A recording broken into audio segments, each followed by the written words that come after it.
Hello, darlings, and welcome to Mara Beauty. So it's still fall season, and I wanted some apple cinnamon pancakes, so that's what we're making this morning.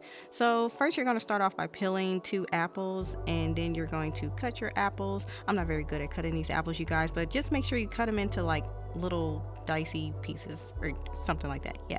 Anyway, it's going to make about 2.5 cups to 3 cups, and set that aside. Next, we're going to make our sauce. Put about 2 tablespoons of butter in your skillet. Add about a cup of the diced apples. Next, add in a third cup of brown sugar, packed brown sugar, and stir that all up. I need some new brown sugar, but anyway. Next, add in a half a cup of heavy cream and about a half a teaspoon of ground cinnamon and about a half a teaspoon of vanilla extract, and just stir that up and let that simmer until it thickens, and set that aside.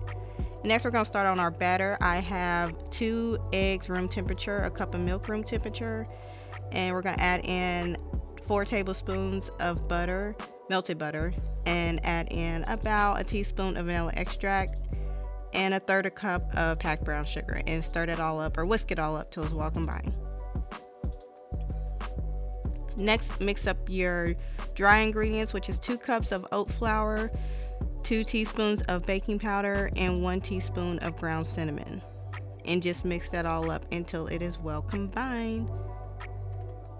And then next, we're going to take our dry mixture and add it to our wet mixture. Try not to overmix it because I kind of overmix mine. But anyway, just try not to overmix it. Next, add in the rest of the apples, or as many apples as you want, and just stir that up. And next, get you a griddle or go to your stove or whatever you want to do these on, and just make your little pancakes. Mine are ugly. I mean, yours can look more round than this. Mine look jalopy and flipped up. Ooh, that one's pretty. Y'all look at that. Oh, she ugly. But anyway. Alright, those are all done, and just put your sauce that you made on the top. Thanks so much for watching, you guys. Love you. Mwah.